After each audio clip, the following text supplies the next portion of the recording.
Hello everyone, today I'll show you how to invert the confirm cancel buttons on controller in DragonSword Awakening.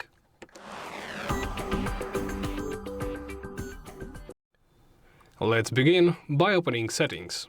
In settings, navigate to controls.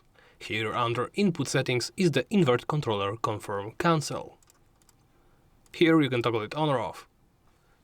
And it does what it basically states. This inverts the buttons on controller. So if you want to swap the confirm and cancel buttons, you can by simply toggling this on or off. Once you are done, simply press the X button, and that's about it. Thank you for watching, and please make sure to comment, like and subscribe.